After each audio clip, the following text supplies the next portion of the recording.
Hey everyone, my name is Sam. Thanks for checking out this video. If you get to the end and liked it, then subscribe, bell notification, and give the video a thumbs up. I am so sorry if this video is not super well lit. I use the natural sunlight and there just hasn't been any sunlight. It is like thick clouds and just gray outside all weekend. It's been like waiting to rain and simultaneously I think we're probably getting some of the smoke up here from all the fires and everything, but yeah, so sorry about that. Yeah, let's talk about the books that I managed to read in the month of August. I think it was a pretty decent reading month for me. I got, I think, everything but one book on my TBR read, and that's just gone into my book card of my books that have been on your TBR this year that you have not read, so we're gonna deal with those near the end of the year. But yeah, so we'll talk about the books that I read, any, perks or... So yeah, we'll talk about the books that I read, any that I loved or hated, and anything in between. And if I have any lessons or anything that pop into my brain, great, we'll talk about those too. Sherlock suddenly wants to lick himself nonstop to clean himself nonstop. And Watson will start snoring while pretending to sleep, but making direct eye contact at me while blinking. So I thought, just because Sunday wrap-ups aren't back for several reasons, I thought I would, instead of doing all these like lessons or anything, when I say what book I've read this month, give a little blurbage, general thoughts, and if I have a star rating, if I remember to put those in there, and then just tell overall, the least favorite, most favorite, and most surprising book this month. So starting off this month, I read Unconquerable Sun by Kim Elliott. Kate Elliott, that sounds right. I got this through the library. Honestly, it sounded amazing. I saw it all over the place, pitched as Alexander the Great, gender swapped but in space, and I was like, sold. And then Tor released the cover, and I went, I'm not paying money for that, especially not Tor dollars in Canada. And this is also an author I just have never read. So I went through the library, and I'm kind of thankful I did. I read it. I didn't hate it. I didn't love it. It just exists in a world. Maybe it's for someone else. It's just not for me. Then I read A Great Terrible Beauty by Libba Bray. And this book, main character comes back to like a boarding school or something like that from India, though she is British, so she's, from colonized India, and then comes back and has all these like family issues. It did not in any way remotely live up to what the designers is. I'm really disappointed. I didn't love it. I think in the end I gave it about a 2 out of 5 stars. I'm not going to continue on with this series. I did a reread of A Dangerous Collaboration by Deanna Raybourn. We also got the cover this month for the 6th Veronica Speedwell book. This is book 4. I tried to read A Wicked Magic by Sasha... Oh my god, I can't remember the author's name. This is another one that the cover is beautiful. I got it through the library though because it was an author. I think it's her debut work. I've never read her stuff before. And it sounded like of interest to me of, ooh, witches. And it was like the newer, darker, like Netflix version meets like Shades of Magic. And I was like, I like Shades of Magic. It was okay. I think I watched one season of the Sabrina Netflix. It was okay. Let's get it through the library. I'm really glad I did. I actually ended up DNFing this.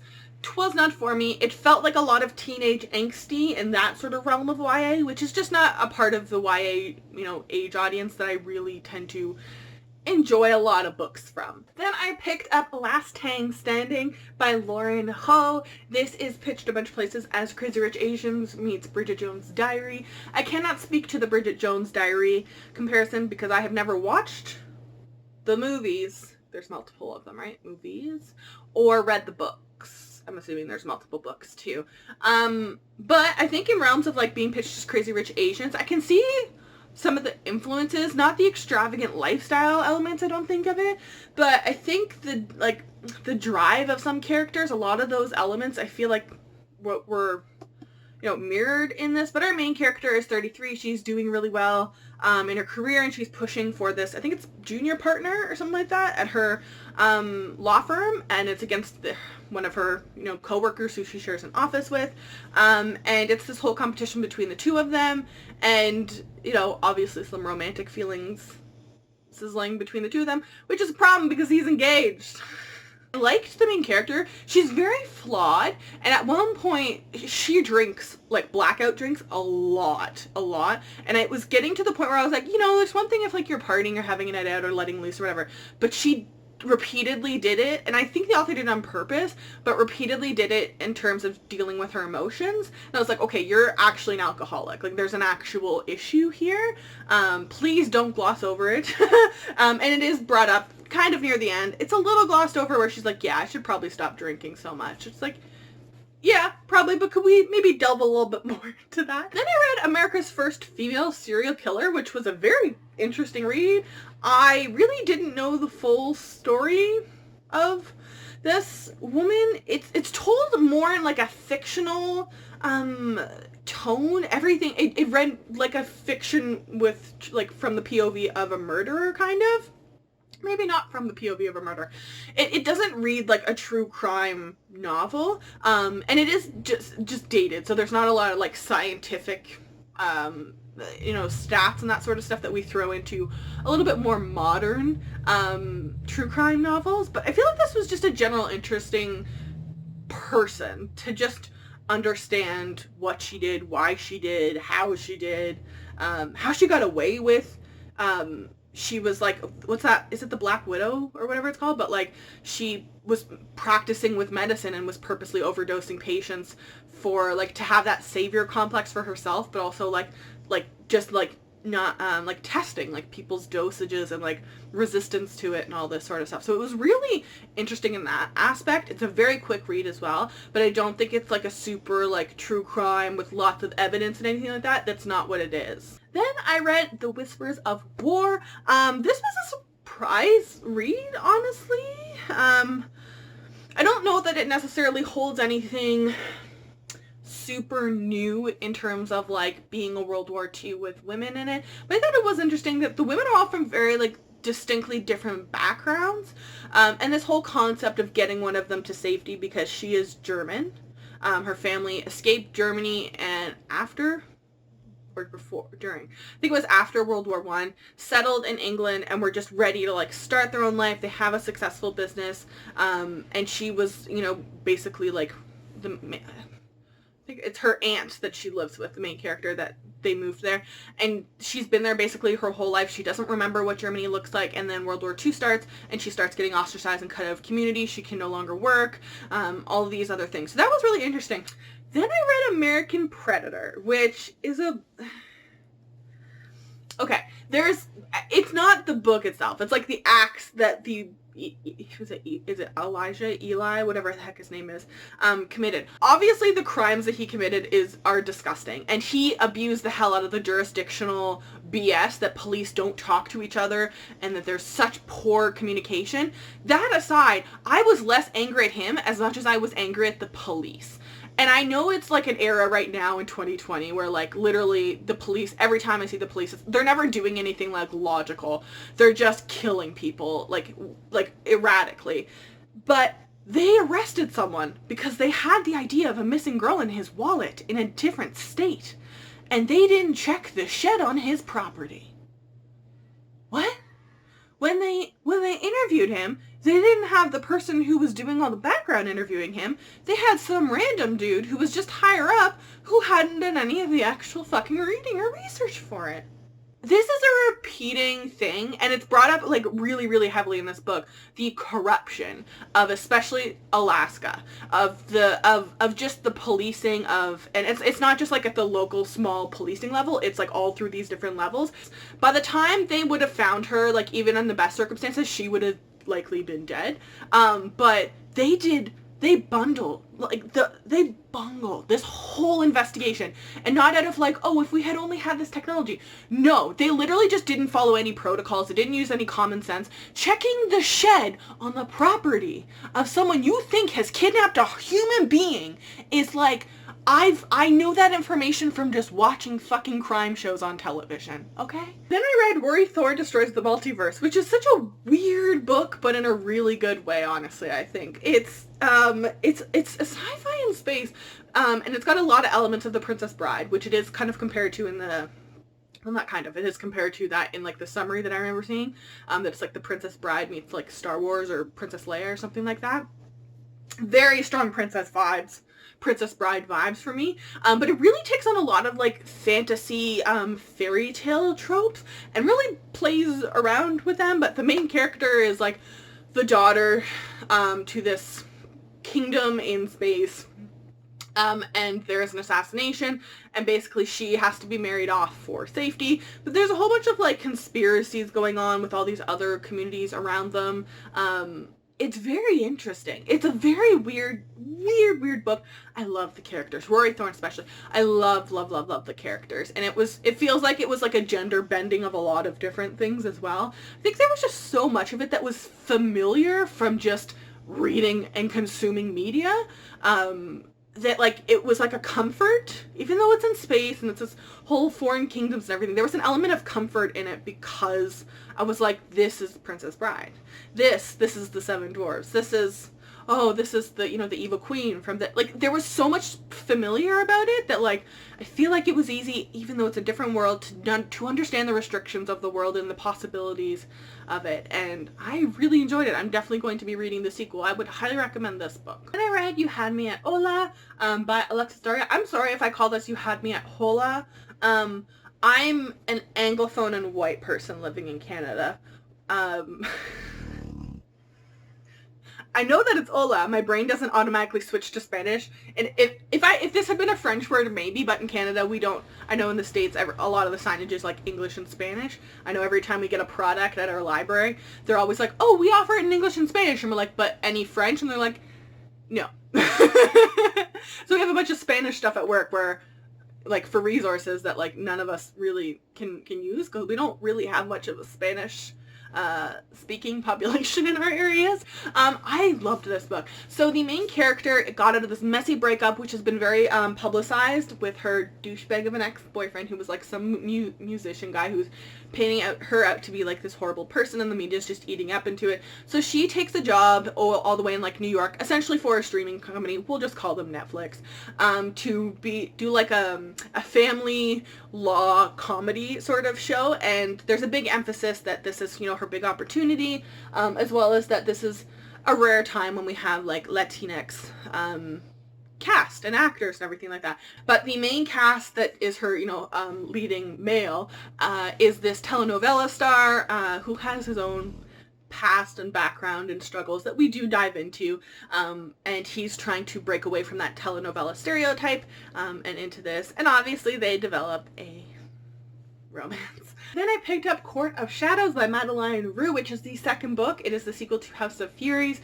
I don't know that I can say anything about this book without spoiling House of Furies, but there's monsters and it's like a horror-y historical fiction. I love the main character in this series. I love her so much. The whole world is very messed up, and there's this whole element of her parent coming back into the picture, and like money and like what you're willing to give away for that money, and this whole magical element and power struggle that's going on that she finds out about. It's really, really interesting. I love this book series. I don't own book 3. I'm definitely going to pick it up, hopefully later this year. Maybe if Book Outlet has a sale or something like that, I'll look for it. And I think when I get book 3, I want to reread book 1, and then book 2 and binge them, because it's been like, I don't know, like 9-10 months since I read House of Furies, I think. So definitely enjoyed. Then I picked up Star Daughter by Shveta Thakrar. I feel bad. I DNF'd this.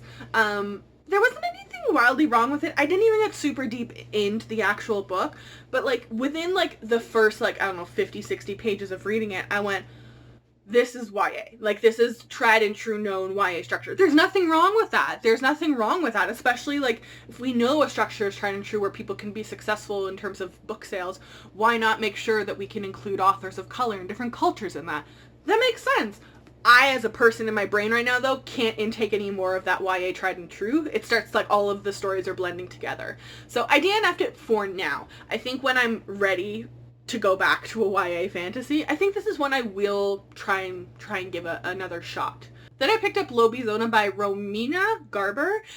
This was a weird book, I guess it is, but there is definitely a large focus on the concept of being legal and illegal in our world, and fitting in other worlds. So this was really interesting to just read, because all I ever hear is just racism spewed about this stuff. Whenever it is brought up, it's just racism vomit. So that was really interesting that we have the our world element of it, but there's also this wolf, lupine kind of world to it as well, in this kind of Western setting. It was a very weird, interesting book. Then I read The Mercies. If you are someone who was comfortable in the YA realm, I don't think this is in any way going to appeal to you. But it is set in, I think it's Norway in like the 1600s, and oh my god. the sexism element of it, but like everyone, it's this like fishing community right on the coast, but all of the men go away to like go, catch fish, and like basically all of them die, and then they have this religious person come in because of the time period and the geography to try and like sort things out, and like the most like atrocious thing a woman could do at the time was wear pants. So there's this village of all these women that have this mixture of like local pagan traditions as well as the incoming religious structures of Catholicism. And then there's this whole element of sexism, but there's about like no men left in town, so how the heck are we supposed to survive if we abide by all these things? There's a bunch of chaos, and then there's this whole sapphic element of it, and then there's this like witch hunter element of it too, and it's very weird. It's an incredibly weird book, but I think if you like the author's writing from any of her past books, I think you will still enjoy this. An incredibly weird book, but it was a setting that I don't think I've ever read before, and it's a very weird book, but I mean that in the best possible way. Then I picked up Flamecaster by Cinda Williams-Chima. I have had this book for forever. I have somehow never read anything by Cinda Williams-Chima. I'm not totally sure how. I think it's another one that like it for the most part plays into a lot of YA fantasy structures, but I think it does set itself apart, and I'm not totally sure how. I don't know. It was like in a month where I was really struggling with books with those, structures that we knew, and like you could slot the characters in and out whatever way. I feel like this is just different. I liked the characters a lot, and I liked the magic system. I think the magic system was pretty well developed. I don't know. I just ended more curious about this world than anything else, and I was like, I want to read the sequels. I want to know what the heck's going to happen in this world.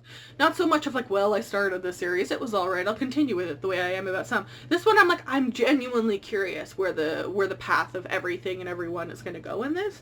So I'm definitely going to be picking up the rest of the series. I don't think I plan on buying all 4 of them. I don't think it was that sort of amazingness, but I will definitely be picking up the remaining 4 from the library and hope to read maybe if not the end of this year, early next year. I also read The How and the Why by Cynthia Hand. I didn't totally know exactly what I was getting into with this book. And my friend Candace actually read it this month as well. I think it was her favorite book of the month. It's an excellent book. I also really, really recommend you read the author's note at the end. But it splits back and forth between this girl who just turns like 7, she's just turning 18 or something like that. And her mother has been in the hospital for, the past few years, and her dad and her are just struggling emotionally with everything that's going on, and she can still see her mom, but they don't know exactly how things are going, and she'll need a transplant and all these other things. But something that comes up is that she is adopted. It was never hidden from her, but we split between her and this process of, do I want to find out who my birth parent is? But also trying to stay loyal of like, what happens if her mother dies? Is she guilting her mother who's dying? And like all these elements of this. And she has really good parents. She got adopted by really, really loving people. So we focus on her and a lot of those elements. And then we also look at her birth mother.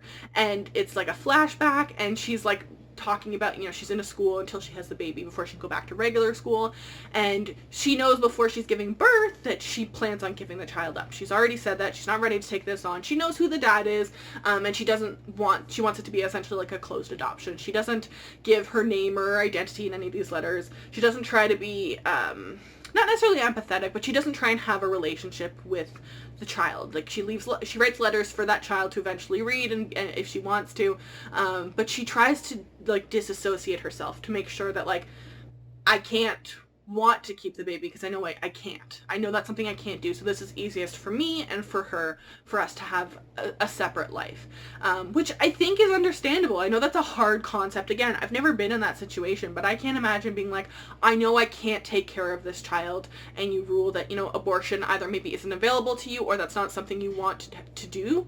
But then the concept of being like strong enough to know that you can't take care of this child, that there's someone else out there who can, and it's easier for kids to get adopted younger, so it's important to keep that in mind. But then there's also this a couple other characters that are in this situation with her. Some of them say they're keeping the baby, some of them aren't keeping the baby, but they're a little bit more like still kind of like maternal about the child. It's very interesting seeing all those different perspectives. I also picked up Diamond City. This is a book that doesn't have a ton of amazing ratings on Goodreads, but I think of the YA fantasies this month, this is like my top 1 or 2. I didn't grow up like living on like a good street corner or anything like that, but we definitely had housing issues and food accessibility issues. So much that I remember in high school, I went to a high school that it was like a hub. Like there were people from, it was like 2,000 plus kids. So there were people from like a relatively rich community who interacted with kids from like middle classes as well as the poor class. And I was probably in that poor class more than the middle class. Sometimes things were good, sometimes they weren't. And then my parents separated too. Stability of like just general life essentials, whether that's food and housing, and talking about how she has been homeless too. And I think there's another big discussion that we don't have an awful lot is like homelessness in university. I thankfully never went through that, but I also live in Canada. I don't live in the United States where tuition is $60,000 a year. I'm also not a minority. I also didn't grow up in like somewhere super incredibly poor without resources. When my mother left my dad with the kids, we were able to live in a shelter home.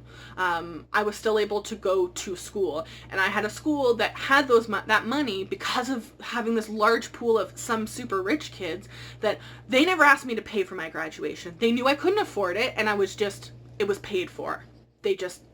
Someone gave us for Christmas or Thanksgiving, I can't remember what it was, a basket of food just showed up. That because I went to a Catholic school, it was probably Christmas, that people just knew that we weren't in the most stable of situations, and someone put our name in and we got a basket of food. Going to the food bank, and my mom was an amazing cook, but she always managed to make us feel full. It was always full over healthy a lot of the time growing up. So this was just a book that I think because of that situation, I think I connected a whole lot more to it, and the character and this element of if someone offers these things to you that you don't have, something as simple as shelter and food, the role of that and what they could make you do. I also read Burn Our Bodies Down, which is like by Rory Powers. Sorry. It's another standalone from the author. She wrote Wilder Girls. I think it's another one. If you didn't like Wilder Girls, I don't think this is going to be a book for you. But if you liked Wilder Girls, I think this will be one that you may jive with. It's a very weird book. I don't think I could explain the science magic element of it at all. It kind of makes sense when it's written the way it's written, but I could not regurgitate that for the life of me. But the main character has this very weird situation with her mom, and then finds out who her grandparents are, that her mother has like adamantly refused to associate with, and she decides to go visit her grandma. So she runs away from her mom and goes to visit her grandma, and the minute she steps inside the town, her grandmother's farm bursts into flames. And this whole town is weird. Everything feels off. The whole setting, everything, all the relationships, every dialogue that comes out of anyone that lives in that city, everything feels off. It feels icky. There's something wrong. It's a very weird horror-y book. I think it's a good book, I think, to read this time of year, though. Unless you're on fire. Don't do it that. Like the whole West Coast. Then I picked up Night Spinner by Addie Thorley. I liked this way more than Affair of Poisons. I will absolutely say that. I had such an issue with the main character, especially in An Affair of Poison. Night Spinner I feel like it's kind of hard to read. I shouldn't say that. I had a really difficult time with parts of this book because of the level of gaslighting. I don't know if it's just because of the way the world is right now or anything like that, but like There's books, lots of books with characters gaslighting the other person. But I don't know, for some reason it's very prevalent, and it just made me so uncomfortable about the situation. It just, everything about it made me really uncomfortable.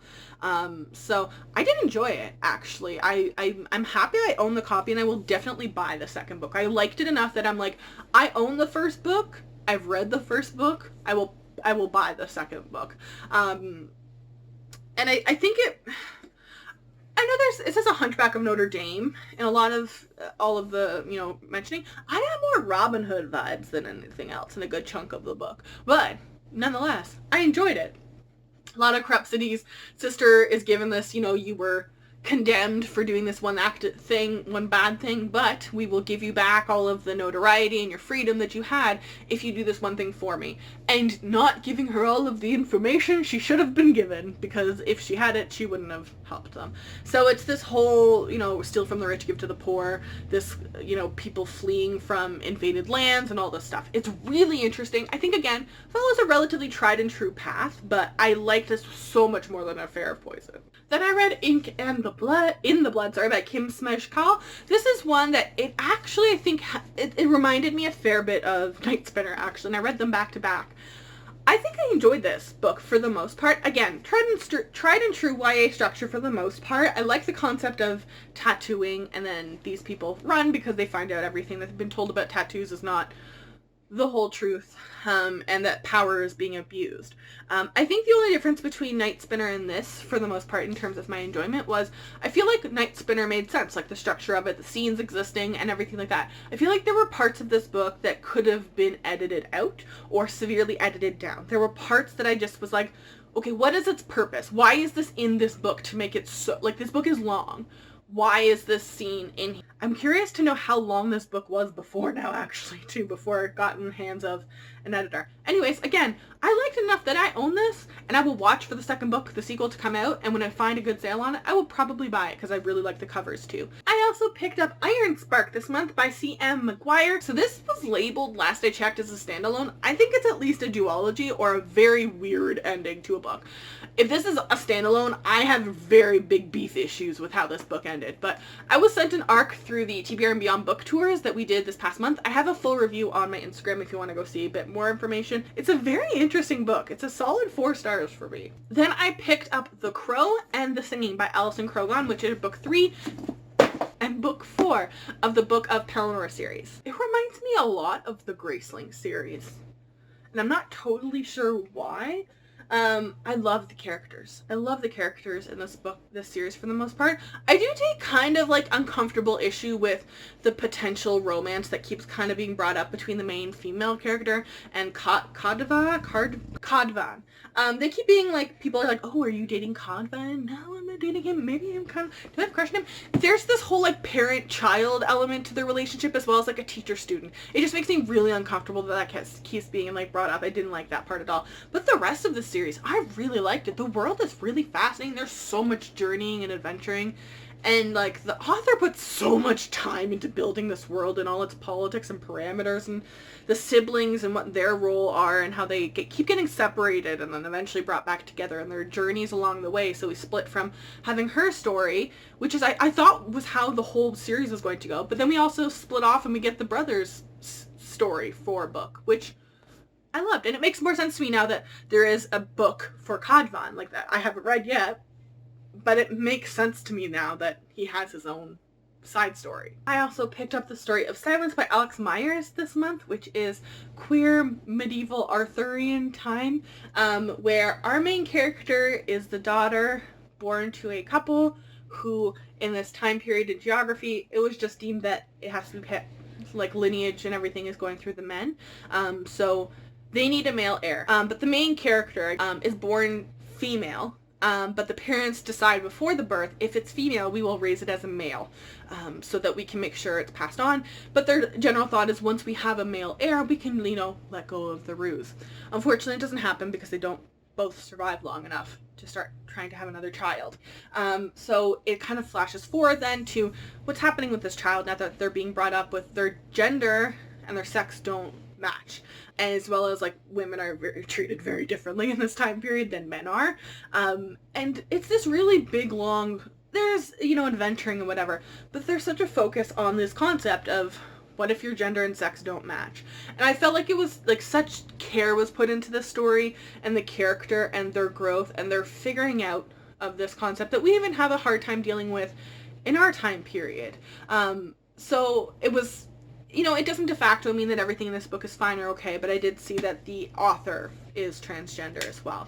So that gave me a whole lot more faith of, like, when I read these sorts of books, I'm not transgender. I don't have a close personal friend who's transgender. I will support you to the end of the earth, but I can't speak for you and I can't judge what has been your experience and what's being properly represented. So, and there's elements to being transgender of race and class and everything on top of all that. But for this story, I thought it was just handled with so much care and love that you can't not help love the main character and support them in the path that they want to go down. You know what I mean?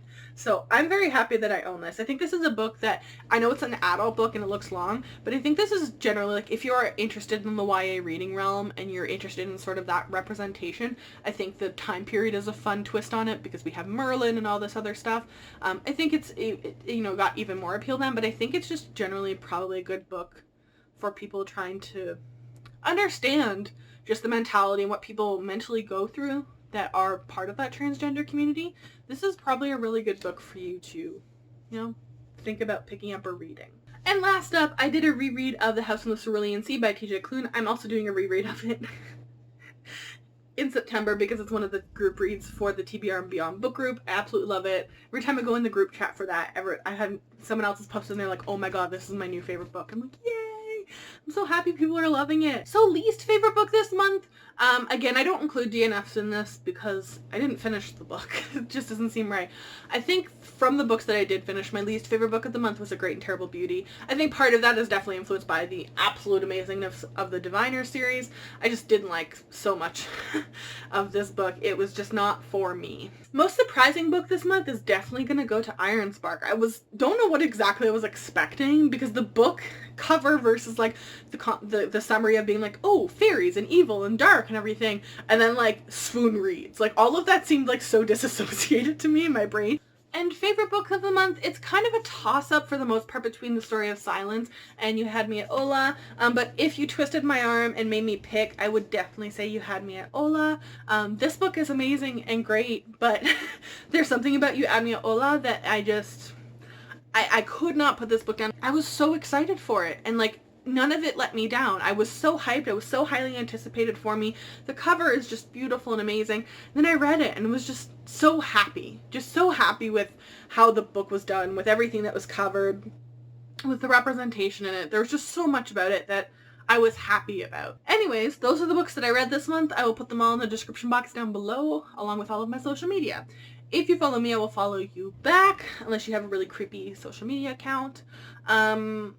Wear a mask. Science is real. Register to vote. Black Lives Matter. I think that's it.